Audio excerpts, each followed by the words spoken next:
everybody. Good evening. Welcome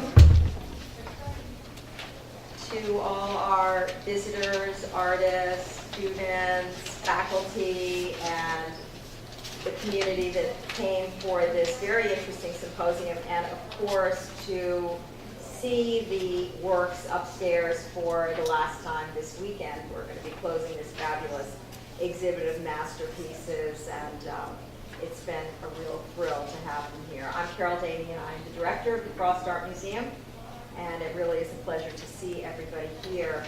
I just wanted to welcome you. I want to be sure that after the symposium, if you have not seen the portraits, or even if you have, that you return to the museum upstairs. And also there's another exhibit, Ivan Navarro, who is an artist from Chile, who has a very interesting exhibit of works made from fluorescent tubes. So it's all about light. So please go and visit that. We also have lots of things going on at the Frost. On Saturday, we're going to welcome the director of the National Museum of the American Indian from the Smithsonian Institution. So he will be speaking at 4 o'clock. And then right after that, we have a reception for a Cuban American artist whose works will be exhibited on the 3rd floor. And so you can come, have a glass of wine, enjoy an early Saturday evening with us, and meet some interesting people. And again, this is sort of our farewell to this extraordinary exhibition. So I would like to introduce Annette, who will begin the program. Thank you. Thank you, Dr. Damien, and thank you all for coming out on a Wednesday evening in the middle of the week.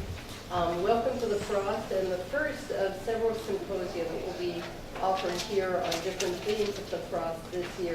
So we're kicking off the new year at the very start of the new year, really kind of the cusp. Our courses just started this week, so I know the faculty members in here are kind of exhausted from prepping and our nerves of teaching the first week. This evening we have a group of speakers who are going to address themes that are woven into the remarkable exhibit, Seminole Portraits. I'm Annette Fromm. I'm the coordinator of the Graduate Certificate of Museum Studies here, and I've curated the exhibit, working jointly with staff at the Atatürk Museum. We have 2 professors from 2 different disciplines at FIU who've joined us. And what I'll do is I'll introduce the 2 professors, they'll speak, and then we have a really extraordinary opportunity in which 3 Florida Seminole artists are here, and we'll have a moderated discussion with them after the 2 lectures.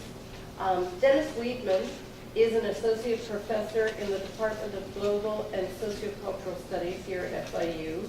He's an anthropologist who studies in Native American studies, ethnohistory, ecological anthropology, and applied anthropology.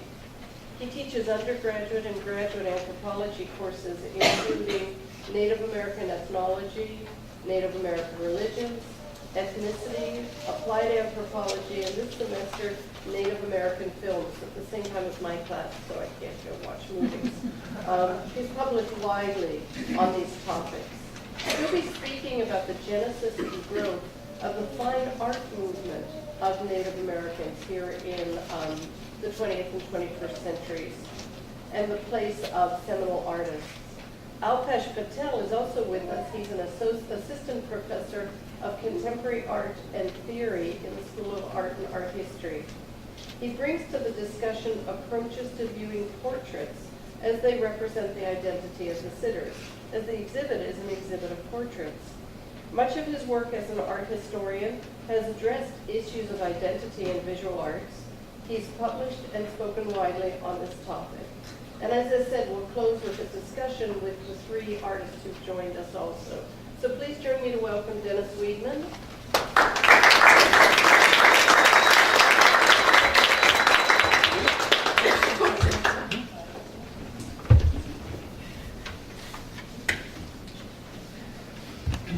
Good evening, everyone. I think that's okay. Lights in the back bothering anyone back there? See clearly? I find it an honor to be here with you tonight. This is subject that I've been involved with for many decades, and it's an honor to be here and speak with our Native representatives here too. So to be here on your land, to be presenting this is an honor for me.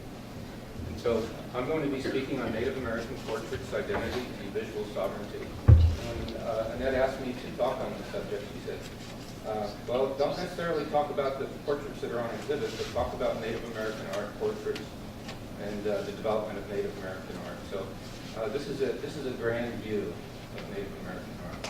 Put the perspective of the exhibit in the context, cultural context.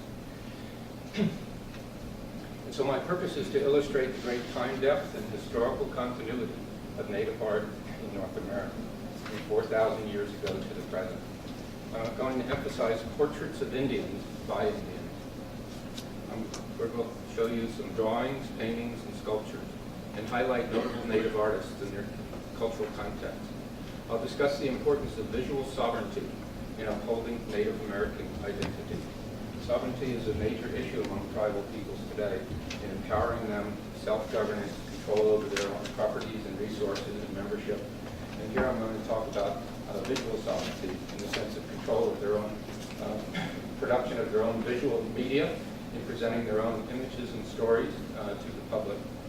And so having the power to create media for multiple audiences while defining and refining your own cultural values, symbols, and identities. So this is, let me introduce you to Snapping Turtle. This is a Snapping Turtle by Kevin Redstar. Kevin Redstar is a leading artist. He's been working for decades now, and he's a very mature, well-known artist from Crow Agency, Crow Tribe of Montana. And this is actually the winning portrait painting, overall painting, the winner of the President's Choice Williams Award at Gilcrease American Art Exhibition in Scale Sale in Tulsa this year. Gilcrease Museum is one of the premier museums in Tulsa, Oklahoma, in all the world, on Western art and Native American art.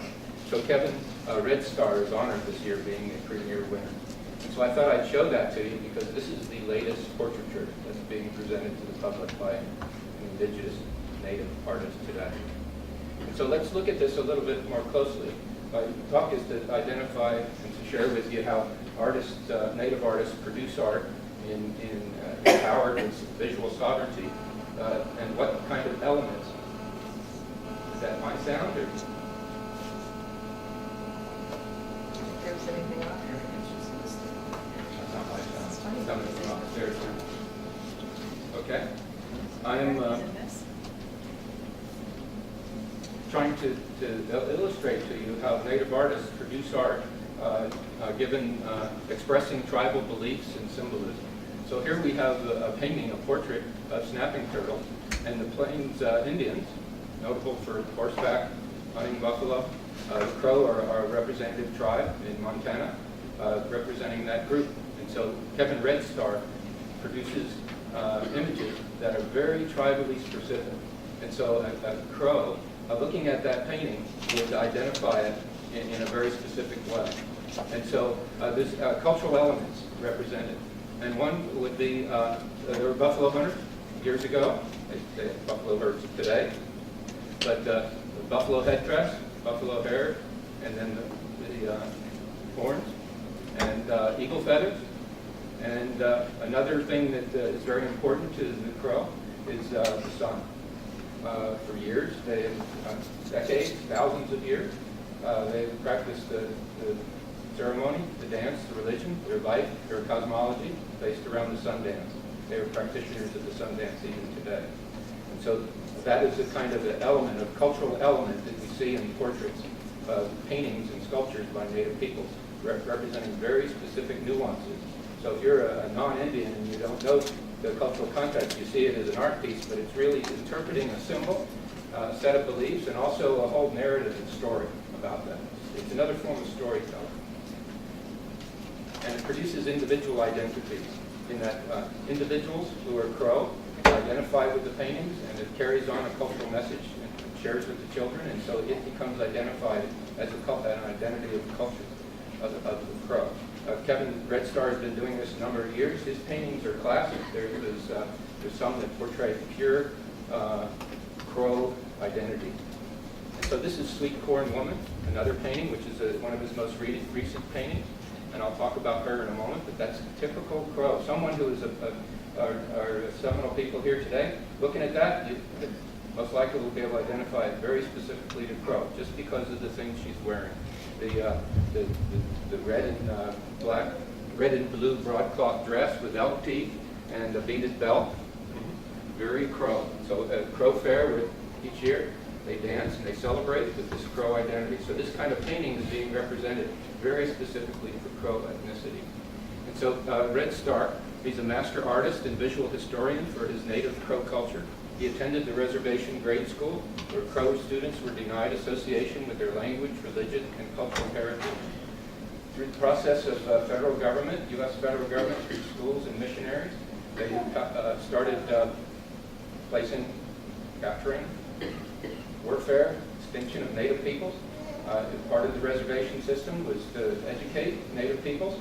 They instituted a kind of schools which then left out the Native culture. So Red Star was brought up in that kind of school where they were denied association with language, religion, and cultural heritage. But then he was admitted to the newly established Institute of American Indian Arts in Santa Fe, New Mexico in 1972. That's the leading school now to teach Native American artists. It's the premier school. He was one of the first students. And there he was encouraged to explore his history and culture through modern art techniques. He works primarily in acrylic, ink, and collage. And so there's over 566 tribes in the United States recognized by the U.S. government. It's 5.2 million people, except 1.7% of the U.S. population. And through this history of Europeans coming to this continent and exploration, taking of resources, dispersal of Native peoples to the west, the Crow and the Seminole, where the federal government was forced assimilation, trying to make them non-Indian, make them like Europeans. And so it's now in a period of self-governance, and sovereignty is the word, where Native people since the 1930s are now empowered to govern themselves, govern their own resources, and their own membership, and much more empowerment these days. And so there's a great diversity of cultures and art forms throughout all these 566 tribal governments recognized by the federal government. But it's all over North America, wherever they were, in different environments and resources, there were different forms of media, different kinds of things that could be pulled together to create art. And so they produce art with distinct symbols made from the resources in their particular environment. And here we have Kachina dolls made from cottonwood trees. We have Bella Coola masks made from cedar trees. We have sand paintings of the Navajo made from sand and mineral put on the ground. And then after the ceremony and the production of it, it's then dispersed back to the ground. And then the Inuit, all the way up on the North Arctic, produced from bone and antler. This is a whale bone. So there's a great diversity of art forms. So where does portraiture and drawings all come in? I'm going to show you the transition from traditional ancient culture to more present. And so the ancient portraits, the oldest ones, some of the oldest ones, are found at Poverty Point in Louisiana. These are human figures. They're hand-molded clay and then fired. So you can see the human figures here. These are dated 4,000 years ago, 350. This is not only just a small little town, this is actually a city. It's 3/4 of a mile in diameter. These mounds, the homes are on the mounds. It's around a circle and a pole in the center. And this mound here is in the shape of a bird, and it's 72 feet tall. This is 4,000 years ago, comparable with any of the other pyramids in the world. And so the cultural themes that we can see that's represented here in this very early time of development and humans living here, Native peoples, the cultural theme is a circle. This was once a full circle. It's eroded from the river. And the bird. The emphasis of the bird is going to be repetitive, continue on to the present. And so here's 2,500 years ago, the woodland era. This is a pipestone, carved pipestone. Pipestone is a soft kind of sandstone found in the Minnesota area, and it was traded widely. And so the Adena culture at this time had large mounds, large populations, and produced this form of fine art in all kinds of carved effigies of animals and humans, and also primarily focused on smoking and a pipe. And so this is actually a pipe. And then 1,500 years ago to 550 years ago, we then have the Mississippian era. And this is a grand time for Native North Americans. Population increases.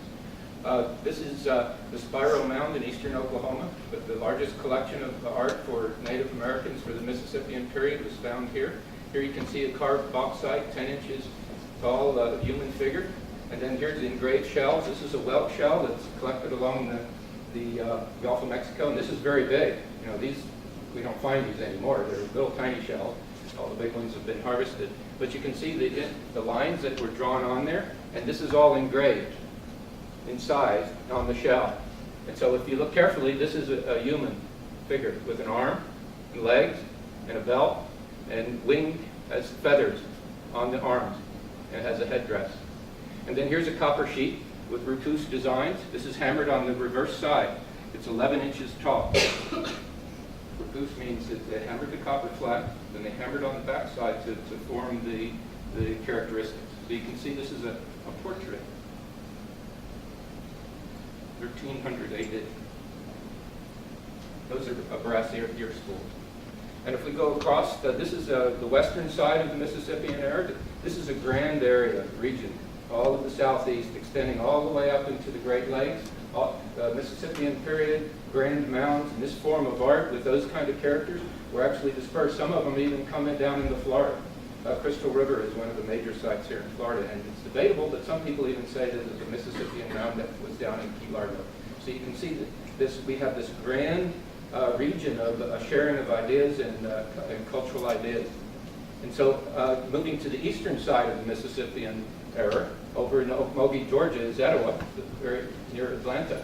This is 800 to 650 years ago. And this is one of those whelk shells also, but instead of being on the outside, it's on the inside. And the whelk is so large that this is about 10 inches tall. But once again, you can see the human figure with the feathers and the headdress. So this is a carved and engraved shell gorget. And so as the Europeans settled on the eastern coast, and through warfare and extermination and disease, the populations were just decreased and disrupted. A lot of people were forced west in Oklahoma and other places. But during that time, we actually find a fluorescence of culture on the plains. The plains really wasn't well inhabited during the pre-European times. There were foot people, pedestrians. But then we get the horse reintroduced by the Spanish. So once the horse was introduced, all the peoples who lived around the plains, bands, clans, would move out on the plains to hunt the buffalo. So the Crow is that story. The Crow were actually, they're probably even related back to Hopewellian people, agriculturalists, but they moved out onto the plains. And so they brought those cultural traditions with them. But that's a very mobile society. All the things that they had that could break very easily. So pottery, things like that, things that were heavy they didn't carry with them. It's their clothing, it's their tents, it's their shields made out of buffalo, which they then transform their art to. And so this is a shield with a human figure. They painted on teepees.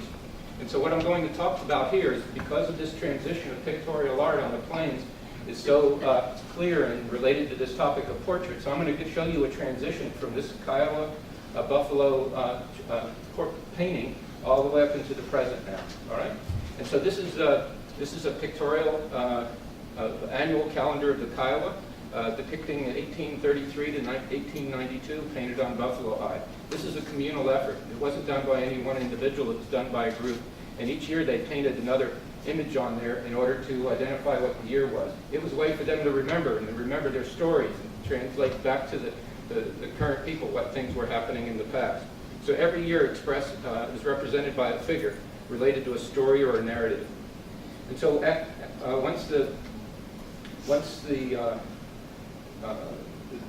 Kiowa and the Plains Indians were forced on the reservations in Oklahoma, many of the Kiowa resisted that. And some of them died because they just didn't want to do that. But there was about 28 of them which resisted that once they were on the reservation. And the U.S. government put them in jail. They put them in jail in St. Augustine, Florida, in Fort Marion. And so in Fort Marion, they then gave them ledgers and pencils. So they transferred painting on buffalo hides just to a different medium, to paper. And so that's this transition over to more modern art form. And so they came back, shared that with other members, and so this is the next generation. Silverhorn is the most famous artist on the plains. Thousands and thousands of representations on teepees, shields, ledger books are associated with him. This is colored pencil. And so, and this is in the Chicago Field Museum. I actually took this picture. You can see it's a book. This is a book. And this happens to be, I published on this years ago. Early Kiowa Peyote Ritual and Symbolisms, the 1891 drawing books of Silverhorn, was published in the American Indian Art Magazine, which is the leading publication for Native American art. I published that with Candace Green, who's now a curator at the Smithsonian Institution. But if we look at this article I wrote, we're studying the Native American church and peyotism. This is the leader of a peyote ceremony. He's sitting on the ground next to the altar. He has an eagle fan, a rattle, and a staff. And he's dressed, in very detailed clothing. And so that kind of a drawing is representing the details of the individual. You don't see many great details out behind them. It's just the individual details. And then the next generation of artists in the 1920s and 30s are known as the Kiowa Six artists. They're prominent in the development of contemporary Indian painting in the early Oklahoma School of Work. These are their names: Spencer Assad, James Akia, Jack Hokia, Steve Mokope, Lois Smokey, and Monroe Soki. This is a watercolor applied with stencils by Stephen Mokope. He is actually the grandnephew of Silverhorn, direct kin relationship in the artistic tradition. All of these people studied at the University of Oklahoma in the late 1920s. Professor Oscar Jacobson promoted their work through international exhibitions in Europe and a limited edition portfolio. Jacobson made Native American art internationally famous, notable, and collectible. That then produced more people wanting to buy Native American art. And so even here with Stephen Mokope's painting in 1921, you can see not too much concern with the background, focusing on the portrait and the detailed cultural emphasis on the outfits. And each one of these items is very, very specific Kiowa. Even the little silverware pendants that are hanging from the hair is Kiowa silverware. So a Kiowa would definitely just look at that and know it's very tribally identifiable. And so another Saya Spencer, this is one of his paintings. I thought I'd give you a big picture so you could see a little more detail. And so this is a Saya, this is a self-portrait, 1929.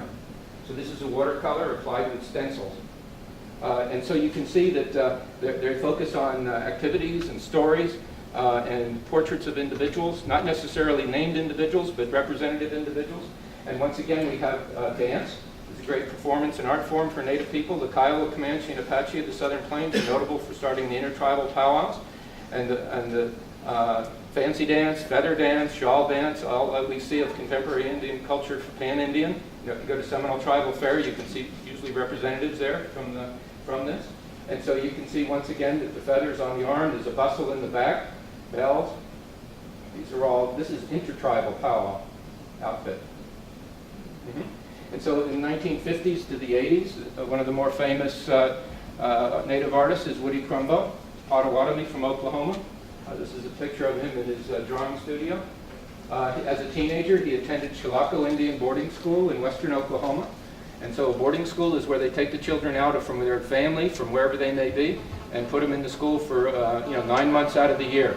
So this is part of the assimilation process, try to take the Indian out of the Indian. And so he experienced that. But at that time, he became friends with the Kiowa artists. And so he works in oil, egg tempera, watercolor, sculpture, stained glass, and silk screen. And so here we have his portrait of Black Owl, a Cheyenne. And this was painted in 1968. And you can see the great amount of detail that's been added here. It goes well beyond the earlier drawings that we just saw. Great attention to detail, fine lines, and even a perspective, a deep perspective. Still a representation of eagle feathers.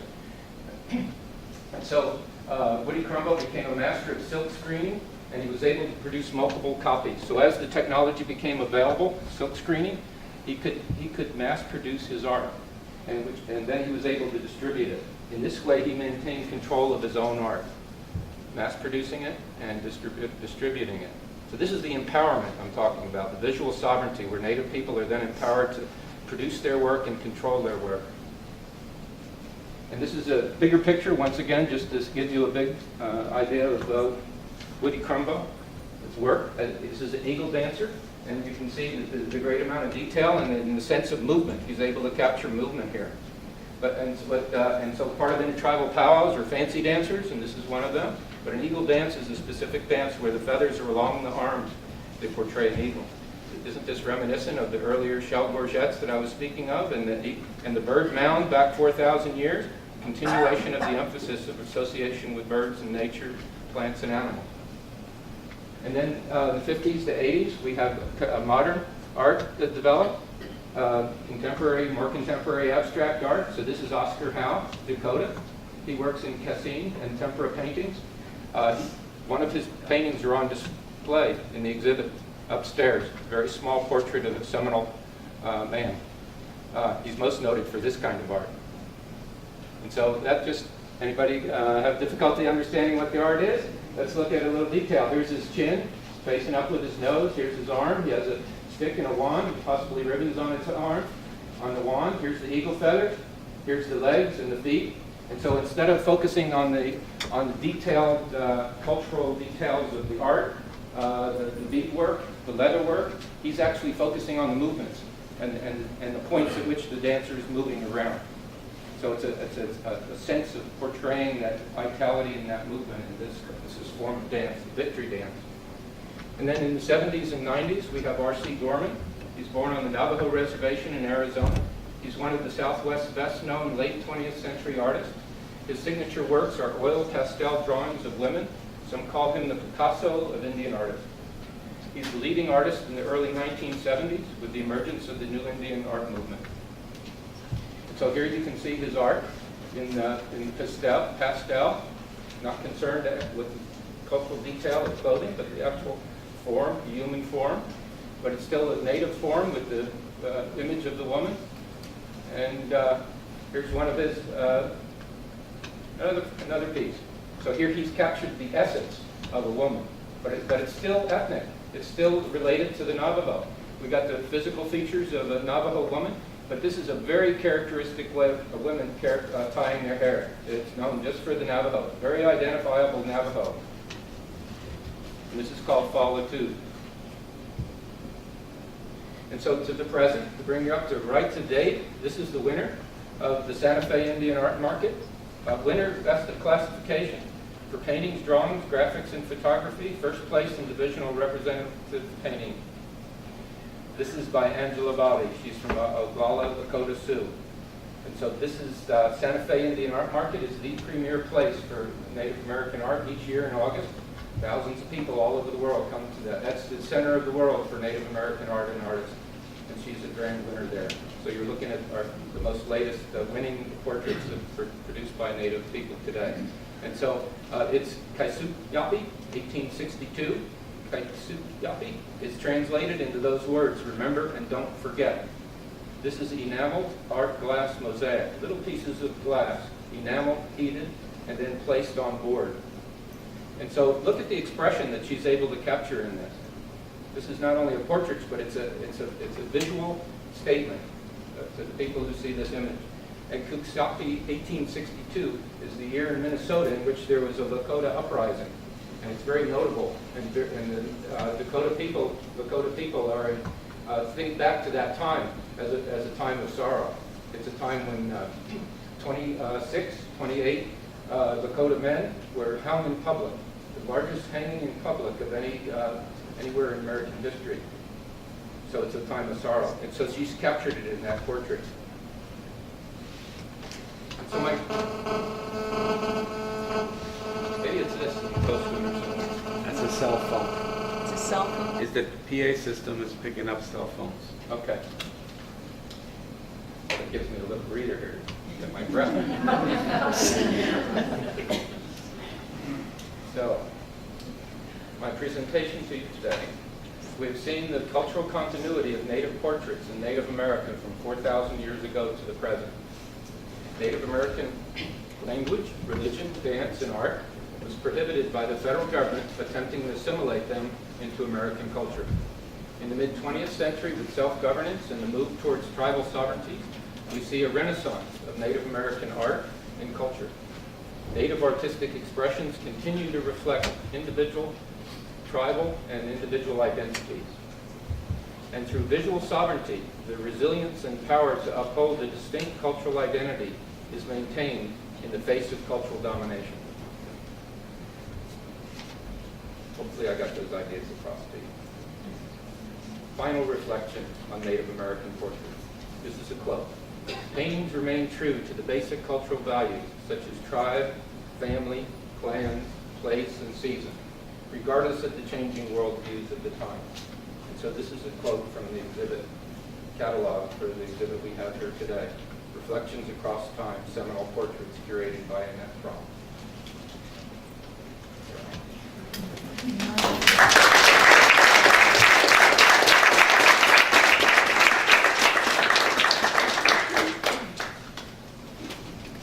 Wow, we're off and running.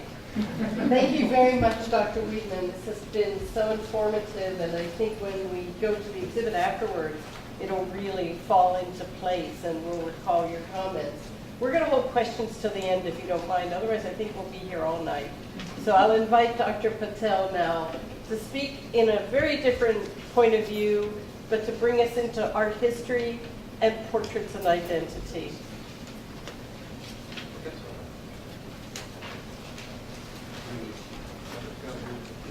Okay. And just using this to help me out. Well, first of all, thank you, Annette, for inviting me to be part of this. And it's great to have David's presentation, I think, as a foil to what I'm going to describe to you.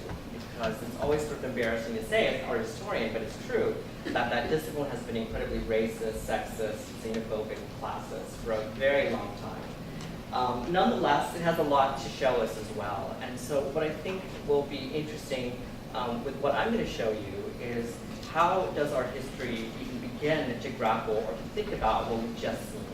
And it's a complex question that we clearly are not going to be able to answer today.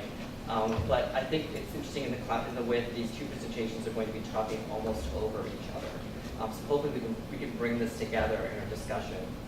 I'm looking at the very special case of self-portraiture in the tradition of Western art as a way of understanding artists and how they've had different strategies, if you will, of actually being able to express themselves within the portrait itself. So a very special case of portraiture that I think is important, given, for instance, in Native American culture, especially, there has not been a lot of visibility, especially within art history, of artists that are from that genealogical tradition producing art for us to see.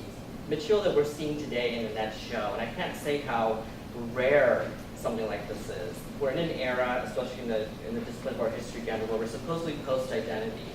So we're over some kind of understanding of identity. What it has meant, though, for a lot of very conservative art historians, is that that we're sort of beyond that. And I think what you'll see as we go through this talk is that we clearly are not beyond that. We have a lot to kind of think about. So just sort of start off, I'm going into a very different direction. Again, looking at sort of Western art history and self-portraiture. And I want to start by looking at self-portraits as a way of status building, as an artistic signature, if you will. And starting with looking at Jan van Eyck and Albrecht Dürer as very early examples of artists from the Northern European tradition, that maybe sort of the earliest ones beyond going back to sort of, for instance, Egypt, if you will, that began to really kind of interrogate how the artist can actually become part of the portrait they're looking at. This is a very sort of well-known portrait, the wedding portrait of Jan van Eyck. Is well known primarily for the mirror in the back, within which actually the artist has made himself visible. So this is a classic example where the artist is actually making his authorship very important to one's understanding of the work in front of us. No longer can we divorce that. And again, looking at the history of art, it has been one of forms, looking at styles, colors, lines, and shapes, not authors. And so we begin to see sort of a turnaround here on some level, where we are beginning to look at an author and how that author connects with what's being actually put onto the canvas for us here.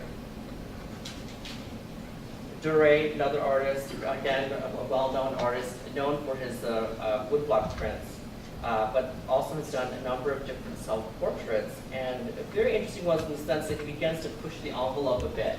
Like with this particular one, he begins to take on some of the characteristics of Christ. So he's really playing with lots of different, signifiers, in which, very much include his own, as a way, again, of status building up the importance of the artist as a right of its own, if you will. So I'm going to go all the way from looking at Northern European art to something quite different. We're looking at contemporary art now, and I want to look at two particular artists, Kahinde Wiley and Kara Walker, and how they also try to status build. And they're looking at portraiture as a way of appropriating, and through that appropriation to maybe do something quite different. The artist Kahinde Wiley, who's an American artist, is known for sort of inserting black subjects into forms and styles that typically do not have black subjects. And what we're looking at here is sort of the styles of the Renaissance, right? This was not an era in which we're going to see the black subject exalted in any way.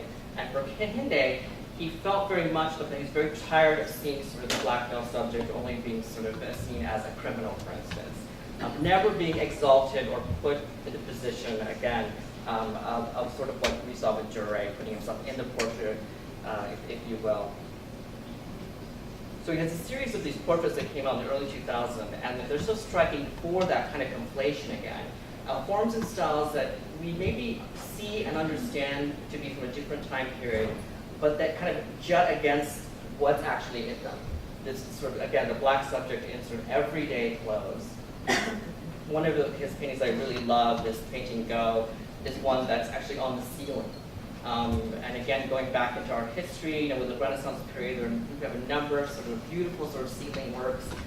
Again, you're drawing on that larger tradition, but inserting the subject that normally would not be there.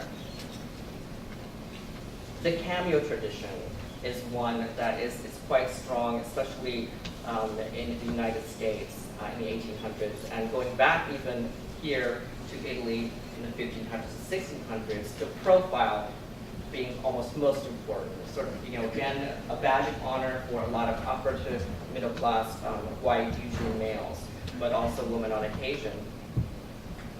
Kara Walker, an artist who is based here in the U.S., begins to take that kind of profile, if you will, the profile that has only, again, been for the province of sort of usually the white male subject, and taken it into a different direction. So she constantly, through her entire oeuvre of work since the early 90s, only looks at profiles and brings out an uglier kind of aspect of that profile. Sort of when we think of the United States and these sort of cameos that might have been done around the 1800s, what was sort of happening, around those profiles, bringing out sort of the ugliness of colonialism. Here's a really classic example of Byrne, sort of an image of self-immolation. And I think what is really nice about this is that it brings up a very interesting question. A question that a post-colonial by the name of Gayatri Spivak said was, sort of, can the subaltern speak? This is the title of a very well-known essay that she's done. And the idea behind this article is, how do we understand that subject that has never been given a voice, or a voice that is always muffled over time? We really can't, right? So this begins to become the issue, I think, with Native American art that we're looking at. We're talking about sort of a group that has been systematically kind of taken out of the equation of art history. And being able to recover that is impossible. So we come up with a very interesting conundrum right there, that impossibility of having to be able to have that voice from a historical point of view.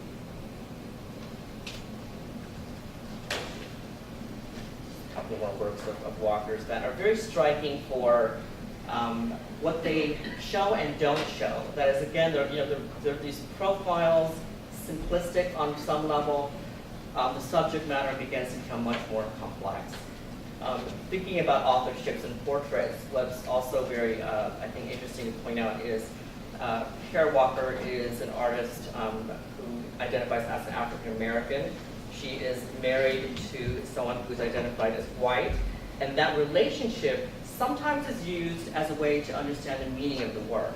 So that is often being used as a way to kind of denigrate the work, to take away from what's happening, to bring out the complexity again of how authorship can play into our understanding of the work and how different details, when they come to light, can kind of shift or change what we're maybe looking at, for the better or worse. In this particular case, I would imagine for the worse.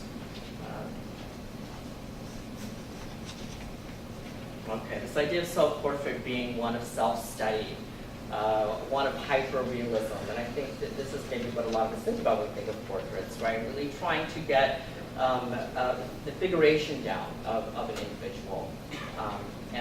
These three artists, I think, are really interesting to bring together. For that, Rembrandt, who has done about 90 portraits in his life, did thousands of sketches of himself, his face. And again, these portraits are incredibly detailed, very hyper-realistic, and give you an evolution of Rembrandt through the years, from a young man, sort of a mature individual, to sort of an aging individual. Like, you really get a sense of the physicality, the figuration that we sometimes really kind of think of as a true signifier of what portraiture might be.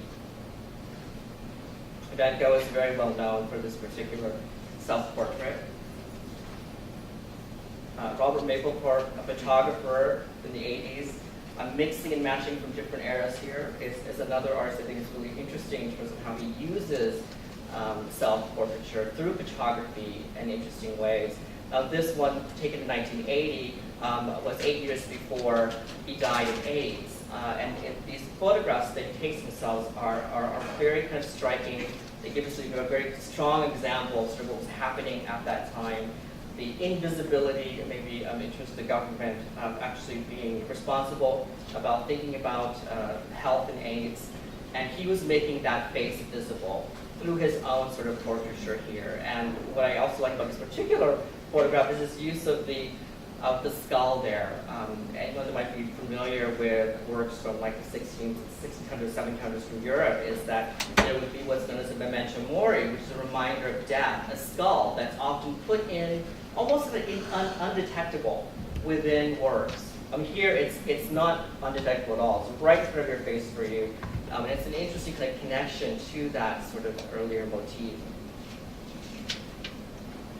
So going from something like figuration, it's interesting to think about abstraction as a way of understanding identity. And we just saw a really nice one from the 1920s that David showed us, where we're not looking at figuration per se. We're looking at something metaphysical that describes or can give us a better sense of who someone is or was.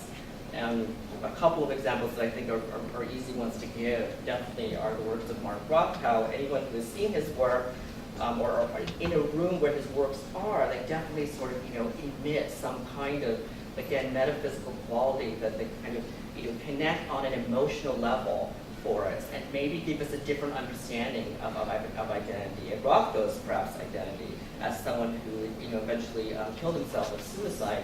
These kind of, a lot of his works that begin to feel very sort of morose, perhaps, can be read as a type of self-portraiture, if you will.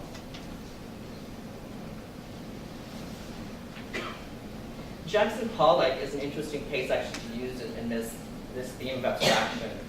Well-known artist from the 50s in the US, kind of the poster boy for abstract expressionism, but largely in the history of art he's known for what he's doing on the canvas, for the paint that he puts there for us to see, not really his own body, even though the way in which he worked was often having to put a canvas on the floor and to actually physically be in the work, dripping paint into it. So this is, I feel like his work can be thought of as a very sort of embodied idea of abstraction, rather than just kind of a formalist way of looking at the work. It's generally how art history looks at it. They don't necessarily look at it as performative, as being maybe something connected to performance art. They bring it to a different realm that's connected only to what you're seeing on the canvas. Felix Gonzalez Torres, another contemporary artist, brilliant for how he uses minimal kind of aesthetics to bring across very complex socio-cultural kind of issues. And for him, it really, again, like with Mapplethorpe, was looking at issues of sexuality and AIDS. This particular billboard I think it's really interesting. He had this very intimate kind of photograph here, right, of a bedroom with two pillows with sort of a indentations indicating where two heads probably were. You have this very sort of intimate photograph in a very public setting. But this was sort of in New York City. They actually redid these last year through the Waiting Museum of Art. But he had these kind of billboards all around the city, bringing something quite intimate and private into the public, a signifier of sort of his connection to his partner who had just died of AIDS. These kind of gestures, though, aren't really rooted necessarily in figuration for him. They're more conceptual. They have a lighter touch for us. Agnes Martin is an artist who's recently being reread through the lens of identity and figuration. Though her work has mostly been known for being abstract, this is a really classic example of her use of the grid. This is what she has been doing before she passed away since the 1950s, really working with this quite simple kind of format, the grid, and taking it to a different place. And I think these are types of works that are difficult to experience on a slide, but they're ones when you see in person that they exist in space. You kind of have to go closer to them and to the back, and through that, you have a very different understanding of what the work is. It exists in space more so than it does in sort of a flat plane for us. An art historian by the name of Jonathan Katz recently has been interested in thinking about how we can look at this work through the lens of identity, which again might feel quite difficult to do. But he feels like he has a pretty good idea, and I really like his arguments. Martin is known very much for being interested in sort of Zen identity. And sort of Zen as a concept, as an aesthetic, is very much a non-Western idea of identity. It's not one that is kind of pitched and specific. It's much more sort of abstract, neither here nor there. And her works maybe can be thought of as expressions of Zen. But for Martin, for Jonathan Katz, he also says that maybe this was a way for her also to be talking about same-sex sexuality, or being a woman who's in a relationship with a woman. That aspect of like her work often doesn't get brought up in again, the history of art. But Katz wants to recover that, maybe think about how this is a very complex expression of identity, one that cannot be so quickly kind of contained as queer, or we're talking about Native Americanness, that it's difficult to kind of pin it down. And this is a very like a nice example of that happening through abstraction.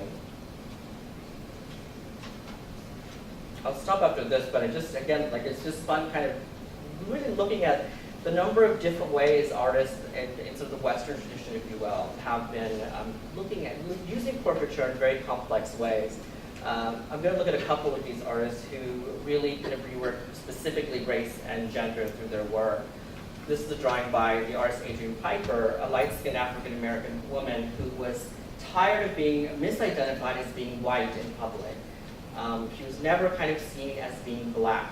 And her work for many years has been about really kind of actually making that a very kind of important and something that's front and center. So this particular drawing is so emphatic in that way, where she names a self-portrait, exaggerating my Negroid features. She wants to sort of exaggerate so much that you cannot mistake her for who she is, her genealogy, if you will. Renee Cox's photography, and also kind of taps into the way Black women have been treated in the history of art. And I'm thinking with the Hottentot, it really is a reference to the World Fairs, and in a particular individual that was kind of thought of to be a Venus, and a signifier for a whole country, if you will. So here Renee Cox is taking that on and again exaggerating what might have been those aspects, sexualized aspects of this person that were so of interest to those colonials that were using the Hottentot. Cindy Sherman, another photographer, and more often than not, really since 1950s, photography has been the medium. And now with our cell phones, we can take any picture all the time. It becomes a very, very interesting way of kind of thinking about identity, much more so maybe so in these photographs. But here, these first kind of works that Cindy was doing, again, they're works that when we look at them, we feel like we might know where that image is from. that we've seen this image in a movie perhaps, and she's kind of capitalizing on these. These are like female types, if you will, that she has seen in movies, and she's turning them into film stills, but they're actually not film stills at all, right? They're staged photographs. So, but again, who is Cindy? And she is all of these and none of these at the same time. Another work of hers. And I'll just sort of end with Nikki Lee, whose work becomes quite complex. She has done a number of different projects where she'll go into communities and actually become part of it. So she has gone into a community of Upper East Side sort of society women and become part of that community, lived in it and become part of it, and has taken photographs as documentation of being in it, if you will. She's even done something called the Hispanic Project, where again, she morphs her identity yet again, and again becomes part of this community for a very long time. She's with these communities for months and months. And the complexity of this is really, what are the politics of doing this, being able to kind of go and change your identity in this way and then leave it? Is that something we should be thinking is necessarily an interesting thing? Obviously, for most of us, we're trapped in our skins, right? We cannot escape. Adrienne Piper cannot escape the way she is normally or generally configured. So this brings up kind of complex issues here, where Nikki is playing and kind of doing this. But is that sort of idea a productive one for us to say that we can become anything? If you will. So I just want to just stop here, and I think what I'm really interested in, because again, like this exhibition, it's like the tip of the iceberg. There's a lot more to explore for sure, and within at least the history of art, again, as I mentioned earlier, we're in this phase where identities become less important. An exhibition like we saw upstairs would not normally be in a fine art museum, and that distinction is important, I think, in terms of how these works are consumed and understood. And actually even the different kind of disciplines that we're coming from today with David and I. And maybe that's a good place to actually stop for us as we move forward. Wow.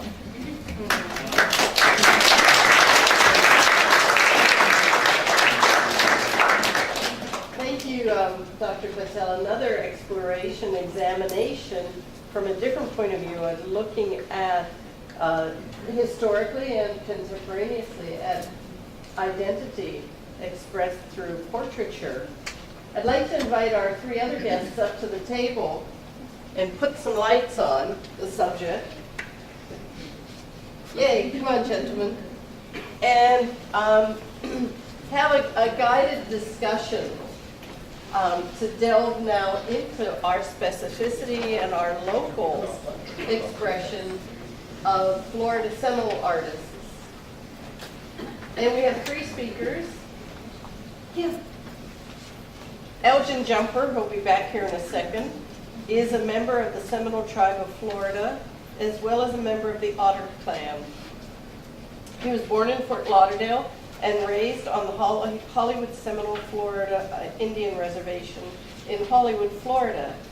He remembers constantly drawing with pen and pencil in his youth, and he studied with another Seminole artist, with Jimmy Osceola, and Florida artist Guy Labrie. He's currently studying traditional art and sculpting techniques with Nilda Comas at the Legacy Art Studio in Fort Lauderdale. Leroy Henaheo Osceola is next to me, is a member of the Otter clan, as well as councilman representative of the Everglades Miccosukee tribe of the Seminole Nation, a sovereign nation in the U.S. Henaheo was born in 1958 and raised in the Everglades in a traditional Miccosukee Seminole village. He's a self-taught artist, developing his own unique style without influence of structured classes. His inspiration is derived from a deep belief in his tribe's cultural teachings. Stories and lessons taught by the elders have provided an unending source of inspiration. And he uses this knowledge to speak to his art. And the card and invitation for this evening's event was one of his works. Pedro Zepeda is in the center. He's a traditional arts and outreach coordinator at the Atatiki Museum in the Big Cypress. where he coordinates classes and presentations and demonstrations of Seminole history and culture. He has been learning his tribe's traditional art since he was 14, from his maternal grandmother as well as others. His skills include palmetto and sweet grass basket making, wood carving, patchwork, leatherwork. He's also written about traditional arts and history in the museum's quarterly magazine, and he makes presentations nationwide. And what we'd like to do is get to learn more about their art, having heard generally about Native American art movement in the U.S. Where does today's art that we find emerging from Native American artists come from? How does it fit into what Dr. Patel was talking about, which actually I think it does. So, gentlemen, can I ask you each, please, you can go in whichever order you'd like, tell us something about your heritage, where you were raised and educated, and when you started doing art. For myself, my father used to paint and just, I guess what you would call dabble. So as a little boy, I used to watch him, and that's where I got the idea to start drawing and stuff like that. That's how I started, with pencils. Because we used to run a airboat tourist attraction. So that's how we made our living. And as time went on, I just started stepping up and just. But I like to do different mediums. I don't like to do just one thing. So whatever inspires me when I see it, or my history, that's what I do. Public school system there in Collier County. Kind of, I think like a lot of other families, spent a lot of time with my family. A lot of time with my grandmother and all my grandmothers, I guess, and kind of around my uncles. And so I guess I was always surrounded by art in one way or another. I've been doing art pretty much as long as I can remember. One of my earliest memories is taking a purple crayon to the wall and drawing a life-size figure. To me at that time, it was like 3 or 4 feet tall. But, got in trouble for that one. But those early memories. And I ended up going to Stetson University and studying art there. A little bit of a rough time going through the school system there, kind of talking about identity and westernization and things like that. Not always agreeing with the professors as far as what my art should look like. And so I've been doing art ever since. Kind of like Leroy, I don't like doing one thing. It's kind of something to keep my hands busy, I guess. Elgin, please add to the Hi, discussion. Elgin Jumper from Hollywood. Born in Fort Lauderdale. Raised in Big Cypress on Big Cypress Reservation until I was about 5. And then we moved back to the city in Hollywood, and I started going to school with everybody else. And I was drawing, like a lot of kids, it just stuck with me though, But then I didn't say my words, like pencil, pen, and just started walking the wrong path for a while, and it wasn't any good, wasted a lot of time. But I kept that drawing, I kept that little piece of it, and this little ember of it. And later on, I decided I wanted to further that drawing and get into painting. So I've been painting about 8 years now. Started with acrylic, but I had been messing around with watercolor and tempera and acrylic, but not really staying with it. And then I finally started painting, and then I got a phone call from Jimmy Silva, Seminole from the Hollywood Reservation, and he said, I heard you're painting now. Let's go out and paint. Let's do some painting. And just took it upon himself to teach me how to paint. And he didn't charge me for it or anything. We just started painting. We started going out and doing plein air painting. We painted in the house, and it just just got to be really good. And I don't remember when it happened or you know, but it was like a gradual progression where it just became something really bigger than what I, you know, bigger than myself, bigger than, you know, because there's a lot of responsibility, I think, for, you know, to be an artist and a painter.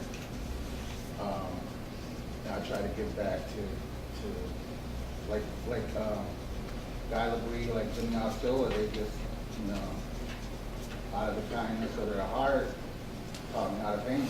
So that's what I do. I teach the kids on the reservation how to, you know, I don't look at myself as a teacher. I'm just an artist and a painter that goes out and shares with other artists and painters.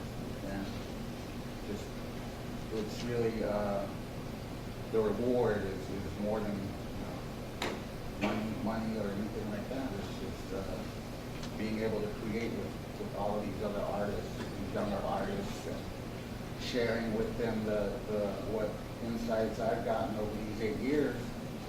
And that's really going to be good. We're having our first show. We put a little show together, and it's, you know, I just really like the personal, you know, original viewpoints that they come up with, and the colors that they're working with. And in any case, I think I straight off the main issue here, but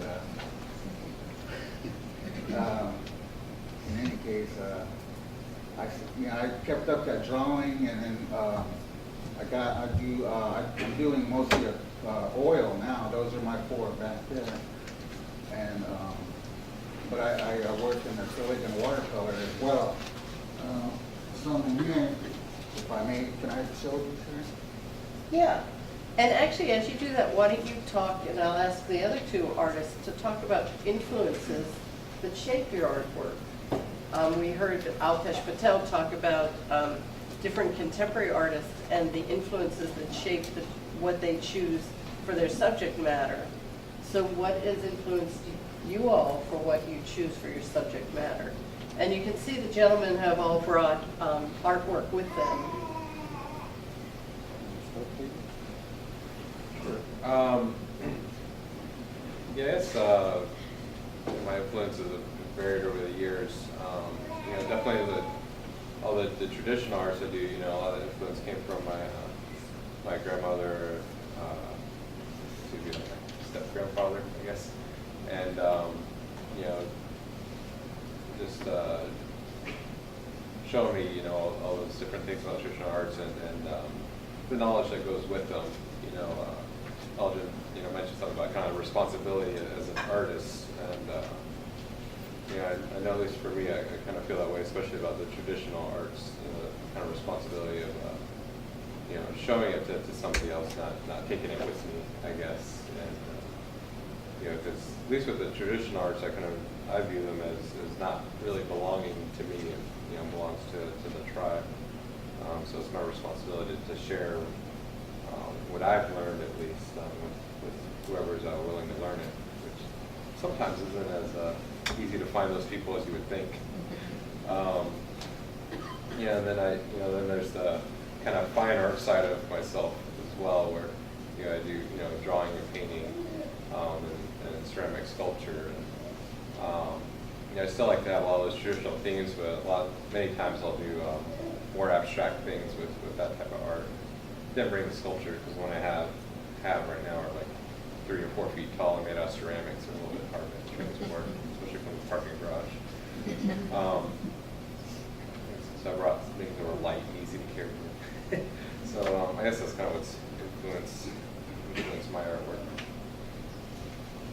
For me, I'm really influenced by the whole art history, you know, all the way back to cave paintings, you know, paint the horses on top of the caves, you know, and I paint horses today, you know, and I really like Delacroix horses, you know, the Western kind of Remington, you know, his horses, and it's just,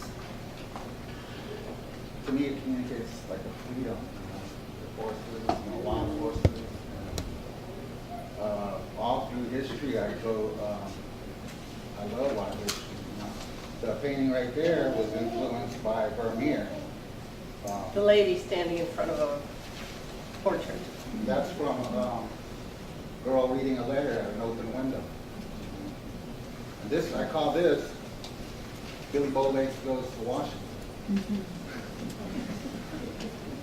So, because he did in 1852, but this particular scenario is highly doubtful that it happened, but nevertheless, there you have it.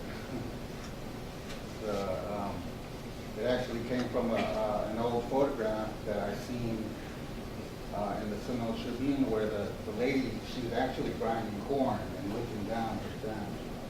So I sort of adjusted it a little bit. But I had always been doing that when I was drawing. I was experimenting with time and space, moving things different, like I would make a still life, and then I would put an action, like a Seminole in action right next to it, combine the two genres. And, or I would, I remember the famous picture of John F. Kennedy Jr. and he's a little boy and his father going by in the funeral. And he's looking, I think he believes like that. And I had a little picture of myself, and I drew it right next to him. And I'm looking at him like that, sort of like two little kids, And I think the picture was taken 2 years before I was born. But I combined it just to see and to maybe create something that wasn't there before. But I wanted to show you some of the stuff I've been working on too. I do watercolor as well. This is off of Snake Road. The road right there is Snake Road. That leads to the Big Cypress Reservation. I do a lot of modern day locations, landscape, and this is the watercolor off of Snake Road. And I'm also working with putting words into my art too, text and words. And this is Billy Bowlegs again. And this says Florida Seminole artist. And I'm just working. This is acrylic, but I made it act like watercolor. I really thinned it. And so that's that. And this one, there's 3 versions, 2 oil versions and 1 acrylic version of this. It's a Colorful Warrior, I call it. And this is the watercolor version of it. But I still have to put in detail. But I put in all the washes. Why don't you give it that title? No. Leroy, do you want to talk about the influences that have shaped your artwork? Well, most of it, what I do today is depicting, or our history is based on or that's how it's passed down. It's not written. So the language and the people are dying out. So I want to leave something that's visual. So like your grandkid or your great-grandkid, you can tell them that you see these people and all that, and this is what they said, and it's real. So that's what I do today. But a lot of it is like Elgin's work is just for fun and just creating process, doing different things and stuff like that. So I do it in drawings, and I do it in jewelry and carving, large-scale carvings. I just finished one that's 13 feet tall, cypress wood. So that depicts our history, because we have, just like your history, we have history, but it's, like I said, it's poor, but like I said, it's being lost. So that's what I carve. Like up north, they call it totem poles, but I don't like to call them totem poles. I call them talking trees, because they were telling you a story before. That's basically what's influences me and what pushes me. We heard 2 scholarly presentations, one about the development and the history of fine arts emerging through Native American communities and Native Americans, and one of Western art And I wonder how each of you characterize your art and see how it fits into the world of art in general, since you all are extremely accomplished artists. Start.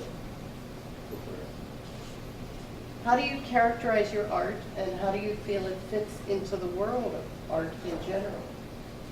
I love the traditional, I like the school of Rembrandt, that brown, that dark look, and, but I also like the color too. I also want to be more contemporary, more modernist sensibilities, and in different areas too. Just experiment, and I get a lot of influence and inspiration from the southwestern Indians, southwestern tribes like John Naito, Malcolm Furlow. Their use of color. It sort of reminds me of like Van Gogh or Picasso's use of color. So that's what I get into as well. That's what I'm interested in. But I'm also interested in like Guy Legree kind of things, historical myths, legends, and that kind of stuff. With the detail that gets right down into the sawgrass, the blades of grass and everything, really taking your time on it. But then I like to really do a piece that'll take me like 5 or 6 days with like brushwork you can see, color, and something that hasn't been done before. Something that hasn't been tried. And the last work on Seminole-oriented art has yet to be made, so there's going to be a lot of work. The younger artists that are coming up, the colors that they're going to use, it's going to be amazing, what we're going to see. So I'm just glad to be involved in art, and I really want to, it's really enhanced my life.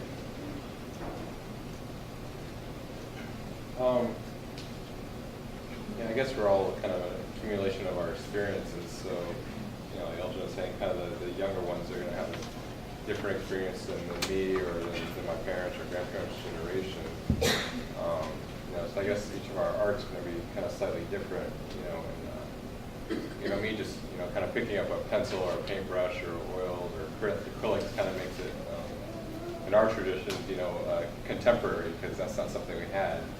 That we're using, 100 years ago, 150 years ago. Even though the subject matter might be traditional, the techniques and styles might be, considered somewhat modern, I guess. Something that we didn't have previously. And I guess there is kind of a line as far as the meaning between, the traditional arts that I do and then the kind of fine arts that I do. Again, the traditional arts. Have meaning beyond myself, beyond my personal experience. I'm doing something that's been handed down, and again, there's just so much knowledge that just goes along with the traditional art object. It's not just a basket. It's not just clothing. It's not just a game. There's stories that go along with these things. There's, certain people that can do certain types of traditional arts or at certain times or only a certain point in their lives. And there's reasons for all those things. And so that traditional arts aspect, I guess, kind of, I somewhat keep that separate from the contemporary fine art side that I do. So the fine arts side of it, I guess when I do the paintings and drawings tend to be very more realistic, but like the sculpture, I really love just playing with the shapes and the forms a lot. So most of my sculptures are very stylized human figures, but some of them are really blocky or shaped or kind of all these different forms. Leroy, how do you characterize your art and how do you see that it fits into the world of art in general?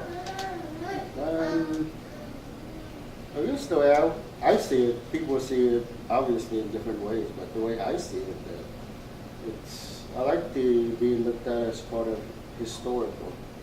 Because like I said, you have to look at the bigger picture because we're all related, but at some point in our lives, in our grandfather's lives, the reservations were established and people were divided.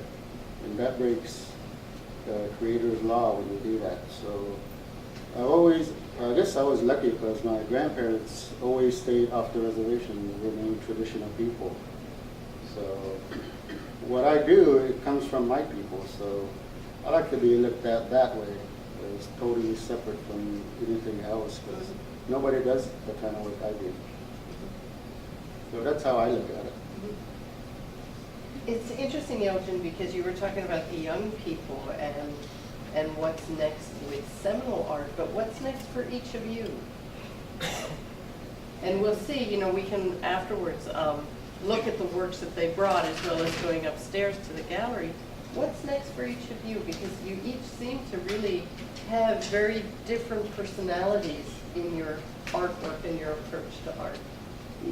For myself, I live on US 41 around the Dade County, Collier County line, so I'm building my own gallery so I can be self-sustaining. But like I said, we're totally separate because we don't get all the money like you hear about from the bingo halls and all that because we're traditional people. So, because I'm looking, because I have my first grandkid, it's my grandson back there, so all my originals I don't sell, I'm going to leave to my family, so maybe in the future they can use it. If I can interrupt you as a sales pitch, if you go to the Hard Rock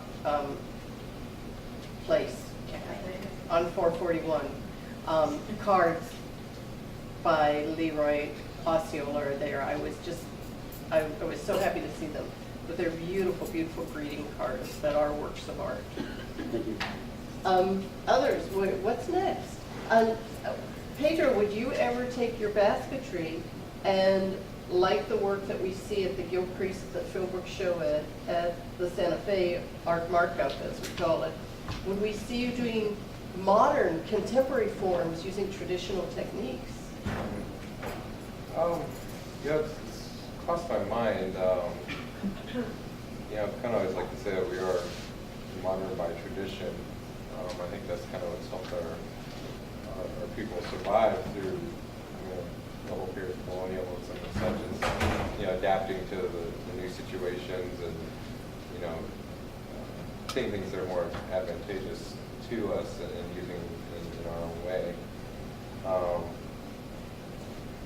So yeah, I mean, I guess I thought about doing that, but I don't know if I've quite crossed that threshold yet of really mixing those traditional arts with contemporary themes, I guess. I've been seeing some artwork from other natives across the country that do that. Like in Seattle, a lot of Northwest Coast art being done in glass, and see people take traditional basketry form, but using strips of basketball jerseys and things like that instead. I think all that's kind of neat. So I guess I just crossed my mind about it. But I think the next thing for me is just finishing raising the family that sort of started changing diapers. Probably what's next one. Do you have another one? Do you have another one? Yeah, I have 2 children. Oh, yay. I remember when the first one was born. 3 and 1.5. And so, Elgin, what's next in your... For me, I want to get more into painting, get more into art, as far as I can to see how far I can take it. And I'm getting into sculpture now, doing bronze sculpture with Noda Kamanas in Fort Lauderdale with the Legacy Art Gallery. And we're working on a project to do a bronze sculpture in front of the Stranahan House on Los Olas Boulevard. And it's going to be a life-size Seminole girl playing with a palmetto frond, and like a little playful, energetic, capture the movement, kind of sculpture. And there's really not a Seminole presence art-wise on Los Olas in Fort Lauderdale. So what we're working on now. Want to get more into oil painting, painting indoors, outdoors, plein air, working on bigger canvases, outdoors, and really see what the plein air is all about. And paint as much as I can. As another ad, speaking of Stranahan House, they have recently teamed up with the Atatiki Museum and the Big Cypress, and will be having throughout this year a number of Seminole-oriented programs, because the Stranahans were very influential in the early 20th century in trading with the Seminole people. So if you go to either website of the museum, I know Pedro's giving one of the presentations. Yeah, I think the first one is next Pretty soon. Wednesday evening. That's going to be my coworker Van. We're talking about, I think they titled it Food and Fashion. Pretty interesting. We don't have a lot of time because we've gone over, which I thought we would, but that's always exciting. But I don't know if any of you have questions you'd like to address. We could take a few questions to any of the speakers this evening. Yes, stand up, please. Hello. I just remember when you guys were speaking about how you believe it's your responsibility as artists and your legacy. What would you pinpoint as some of your responsibilities? What would you provide? I would say giving back and helping the other artists, the younger artists that are coming up. Send the elevator back down, so the others can come up.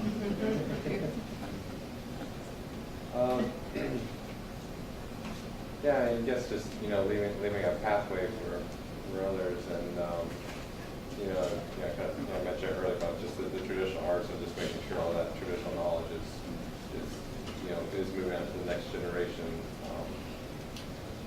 And that we all keep that, as far as the modern art, just really sovereign identity, I guess that's the term.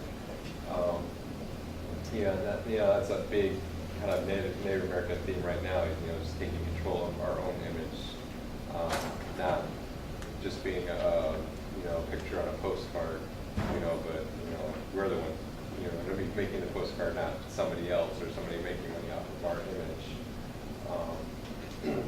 Sometimes it's hard to explain to people too that we might not necessarily want our image taken, for different reasons, but for some people it might be just basically just not being ripped off, your own image, and not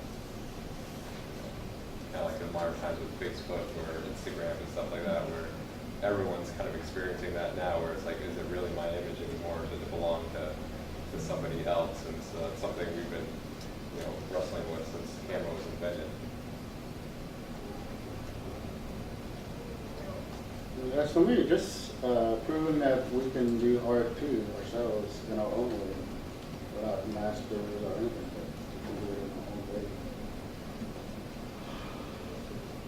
It sounds like it's been a struggle to create your art, because Leroy, you talked about the fact that you really aren't interested in learning with anyone else, and it sounds, and then you had problems in the school as far as they're allowing you to create the images you wanted to create. So how do you wrestle with that?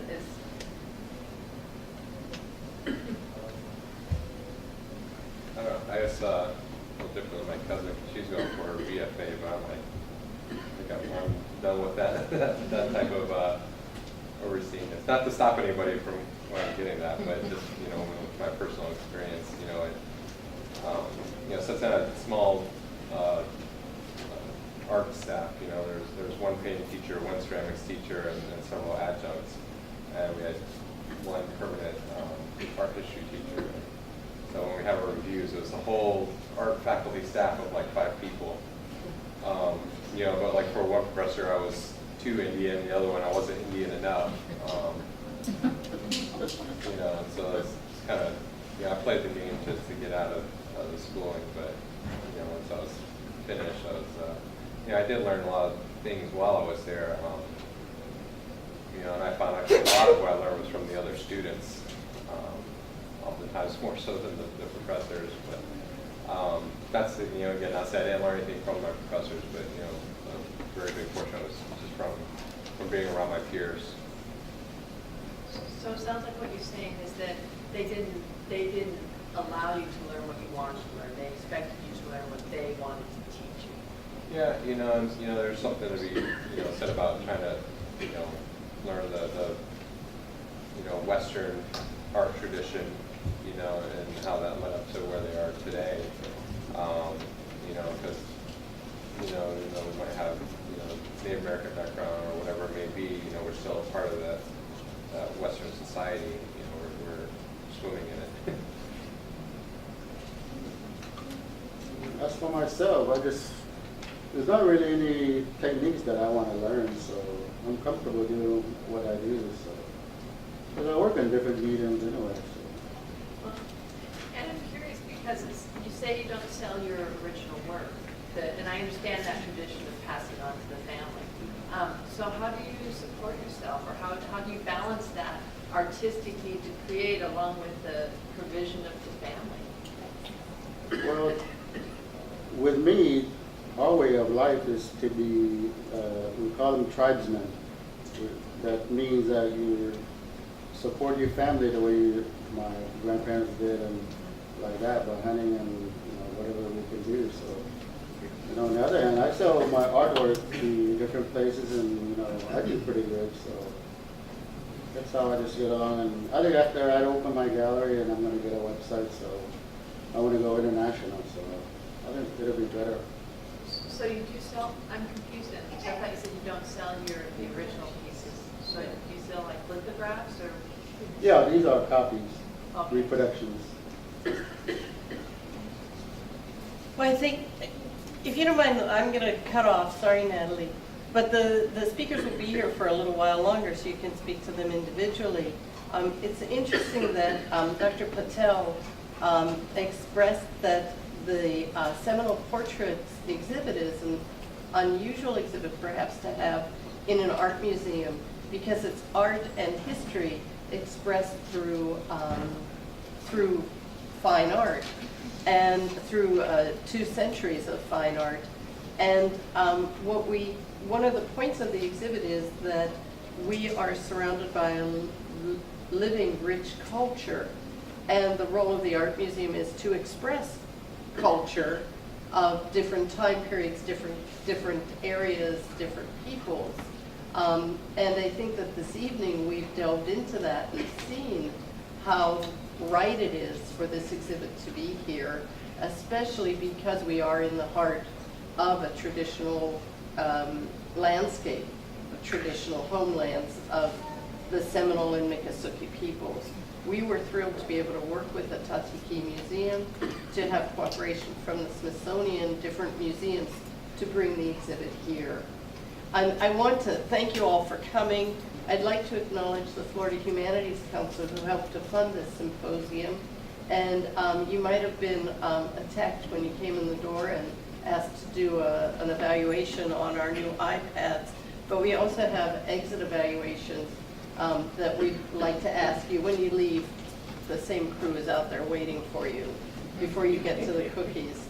I'd like to, and I would really like to invite you to now look again at the Seminole Portrait exhibit. As Dr. Damien mentioned, on Saturday we have a very special opportunity through the Critics Lecture Series to welcome Kevin Gover, the director of the National Museum of American Indian. It will be at the Wartime Theater, which is right across the street, and then return here to the Frost. And carrying on with the theme of Florida history, Florida culture, on February 27th, an exhibit of the work of Eugene Savage, who worked here from the 30s through the 50s, worked very closely with the Seminole people, and tells the story of change of culture due to modernization. These paintings will be here from the Cummer Museum in Jacksonville, and will be another rare opportunity to see the Seminole people captured in visual image by an American artist, a Western artist, but one who worked closely with the Seminole people. So thank you again. If our speakers could come up, we'd like to thank them each with a copy of the catalog for spending the evening with us. And thanks to everyone.